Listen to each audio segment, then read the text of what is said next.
What if one phone call could save your pension? Picture this. You have just sold your family home.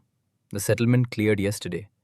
There is more money sitting in your bank account right now than you have ever had in your life. Maybe $800,000, maybe more. You feel good. You feel secure. You think the hard part is over. And then the letter arrives from Centrelink. Your pension has been reduced, or worse, suspended entirely. And it happened not because you did anything illegal, not because you tried to cheat the system. It happened because of one single mistake that nobody warned you about. A mistake that thousands of Australian pensioners make every single year. A mistake that can cost you over $27,000 a year in pension payments you are legally entitled to receive. This mistake cost the average Australian couple $27,600 per year in lost age pension. Today, I'm going to walk you through exactly what the mistake is, why it happens, and most importantly, the specific steps you need to take before, during, and after selling your home to make sure your pension is fully protected. This is not theory. These are the exact rules Centrelink uses right now in 2026. And by the end of this video, you will know more about this topic than most financial advisors' clients ever do. Retirement Support, a US, protecting your retirement every week. Welcome back to Retirement Support, a US. If this is your first time here, I want you to hit subscribe right now, because what we talk about on this channel could genuinely change the quality of your retirement. Every week we break down the rules that Centrelink won't explain in plain English so that you can keep every dollar you are entitled to. Let's get into it. First, we need to understand the starting point, because this is where the confusion begins for most people. Your principal place of residence is completely exempt from the Centrelink assets test. It does not matter if your home is worth $300,000 or $3 million. Centrelink does not count it. It is invisible. It is what financial planners call an exempt asset, and as long as you live in it, it stays that way forever. This exemption is the single most valuable financial protection available to Australian retirees. For a couple sitting near the full pension threshold, owning a home is worth potentially hundreds of thousands of dollars in pension entitlements over the course of their retirement. But here is the critical thing that changes everything, and this is what the mistake is built on. The moment you sell that home, the exemption disappears. Your home was an exempt asset. The cash from selling it is not. The money lands in your bank account, and from that moment, Centrelink counts every single dollar of it as an assessable financial asset. You have just converted your most powerful asset, the one Centrelink could not touch, into the most vulnerable asset Centrelink can see. And if you do not manage that transition correctly and quickly, your pension can be cut, suspended, or stopped within weeks. That is the mistake. Not selling the home, not downsizing. The mistake is not knowing what to do with the proceeds in the critical window between selling and buying, and not telling Centrelink about it in the right way at the right time. Now, here is the good news, and this is the piece of information that most pensioners never hear until it is too late to use it. Centrelink knows that selling a home and buying a new one takes time. Settlements fall through, properties take months to find, building takes years. So they created a specific rule to protect pensioners during that transition. It is called the Principal Home Sale Proceeds Exemption, and it is one of the most important rules in the entire age pension system. Here is how it works. Hold up 7 fingers slowly when you say you sell your home and intend to buy, build, renovate, or move into another principal residence. The proceeds you plan to use for that new home are exempt from the assets test for up to 24 months from the date of sale. In some special circumstances, particularly where delays are caused by factors outside your control, like building delays or health issues, that window can be extended to 3 years. Let me give you a real example so this is crystal clear. Margaret is 72 years old. She sells her family home for $1,200,000. She plans to buy a smaller apartment for $900,000. That means she intends to use $900,000 for the new home, and she has $300,000 left over that she does not plan to spend on a home. During the 24-month exemption period, Centrelink's treatment looks like this. The $900,000 she intends to spend on the new home, the exemption amount does not count under the assets test at all. But the $300,000 surplus is counted as an assessable asset immediately from the day of settlement. Now here is the part that surprises almost everyone. Even the exempt $900,000 is not completely invisible to Centrelink. While it does not count under the assets test, it is still subject to the income test through what is called Deeming. Centrelink assumed that the $900,000 is earning income at the lower deeming rate, currently 1.25% per year. So while the assets test does not see it, the income test does, and depending on your total income position, that deemed income might still affect your pension rate. Visual deeming rate box. Exempt proceeds are deemed at the lower rate, 1.25% P.A, as of March 2026. This may still affect your income test result. This is why you need to understand both tests and why the mistake of not managing this correctly can cost you even hold up 7 fingers slowly when you say you think you are protected. Now let me show you the scenario that plays out for thousands of Australian couples every year. This is the exact situation that the headline number $27,600 comes from. Peter and Jane own a family home currently worth $2.5 million. They receive close to the full age pension. Their other assets, super, savings, car, total around $700,000 combined. Under the 2026 rules, their full pension threshold is $481,500 in assets outside the home. Their assessable assets sit within that range. Their pension is intact. They decide to downsize. They sell the family home for $2.5 million and buy an apartment for $1.5 million. After buying the new apartment, they have $1 million in surplus cash sitting in their bank account. That $1 million pushes their combined assessable assets from $700,000 to $1.7 million, far above the couple part pension cutoff of $1,085,000. Their pension stops entirely at the full couple pension rate of $1,810.40 per fortnight. That is $27,600 of annual pension income gone every year until their assets drop back below the threshold, which could take many years depending on how they spend the surplus. Peter and June are not unique. This scenario plays out thousands of times a year across Australia. And in many cases, it was completely avoidable with the right advice at the right time before signing the contract of sale. Here is the second part of the mistake, and this one creates a different kind of problem entirely.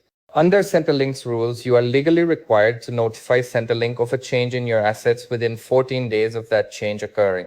Selling your home is a change in your assets. Receiving the sale proceeds is a change in your assets. If you do not tell Centrelink within 14 days, two things can happen. First, Centrelink may overpay your pension during the period. Hold up 7 fingers slowly when you say your assets were above the threshold. Those overpayments become a debt that Centrelink will seek to recover, sometimes years later with interest. Second, if Centrelink determines that you deliberately concealed the change, the consequences are significantly more serious. The good news is that notifying Centrelink is not complicated. You can do it through MyGov by phone on 132 300 or by visiting a Services Australia service centre in person. The key details you need to report are the date of sale, the total sale proceeds, the amount you intend to use to purchase a new home, and where the proceeds are currently held. Hold up 7 fingers slowly when you say you report correctly and invoke the principal home sale proceeds exemption. Centrelink will update your record to reflect the exemption and assess only the surplus proceeds, not the full sale amount. Now I want to address two specific situations where the rules are slightly different, because they catch a lot of people by surprise. The first is moving into a retirement village. If you sell your home and use the proceeds to pay an entry contribution or ingoing fee to move into a retirement village, the amount you pay may be treated as a principal residence by Centrelink, meaning it could be exempt from the assets test, depending on the type of contract and the ownership structure of the village. But here is where people get into trouble. The type of contract matters enormously. Some village structures result in the resident holding an exempt principal residence. Others result in the resident holding a financial asset, which is counted. Before you sign any retirement village contract, you need to understand exactly how Centrelink will classify your payment. The wrong contract structure can cost you your pension. The second situation is moving into Residential aged care. If you are moving into aged care and you will not be returning to live in your home, the rules are different from a standard home sale. The family home may still be partially exempt for a period currently up to 2 years, if a protected person such as a dependent or carer is still living in it. But once the home is sold and no protected person remains, the proceeds are assessed immediately without the standard sale proceeds exemption. These are two of the most expensive misunderstandings in Australian retirement planning. Please do not assume the rules are the same in both scenarios. Get specific advice for your specific situation before you make any commitments. One more concept you need to understand before you sell the Downsizer super contribution. If you are aged 55 or over and you sell a home you have owned for at least 10 years, you are eligible to contribute up to $300,000 per person or $600,000 per couple from the sale proceeds directly into your superannuation. This contribution is not subject to the normal super contribution caps, and it does not matter how much you already have in super. On the surface, this sounds like a great strategy, and for some people, it is. But for age pension purposes, it comes with a critical warning. Super held in the accumulation phase by someone who is under pension age is currently exempt from Centrelink's assets test. But once you reach pension age, currently 67, your super is fully counted as an assessable asset.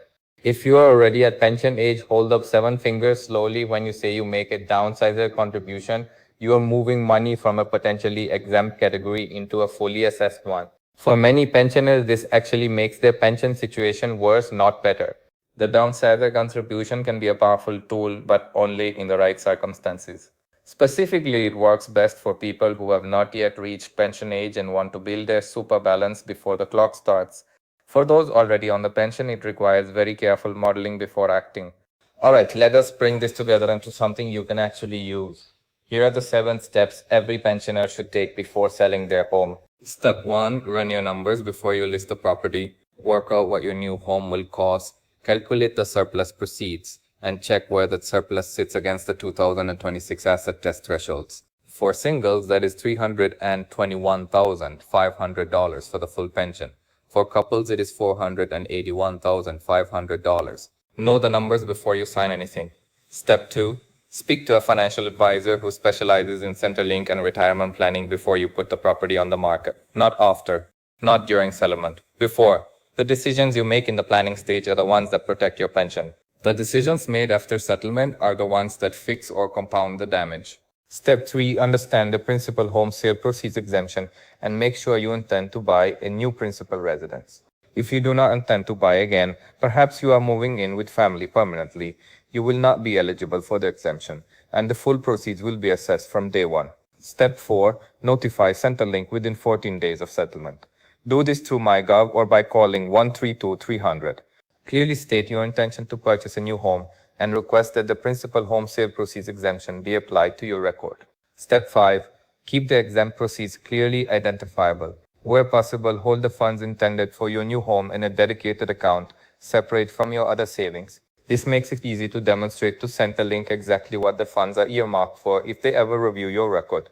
Step 6. Track a 24-month window. From the day of settlement, you have up to 2 years to complete your purchase.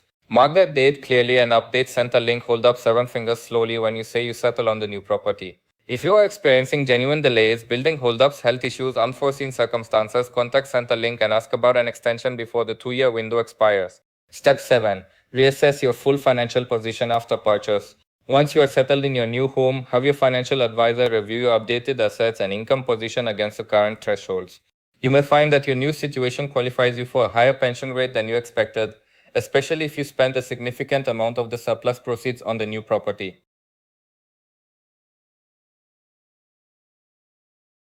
I want to leave you with the one thing I need you to remember from this entire video. Your home is the most powerful financial asset in the age pension system. Not because of what it is worth, but because of what Centrelink cannot count. The moment you decide to sell, that protection is in a race against time. Manage the transition correctly, and you keep your pension. Ignore the rules, miss the deadlines, or make uninformed decisions about the proceeds, and you could lose thousands of dollars every single year.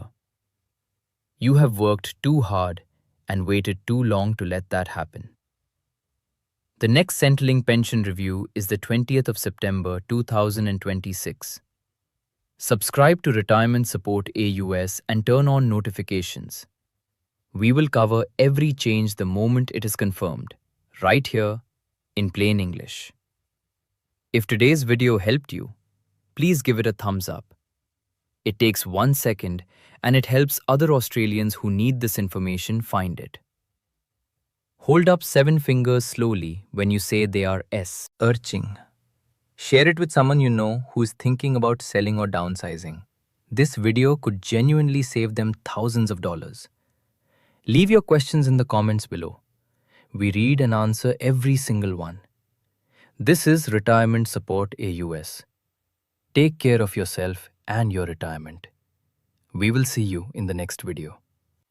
Please know that this video is for educational and informational purposes only. Retirement Support Australia is not a financial or legal advisor. Please verify important information through official Australian government sources or qualified professionals.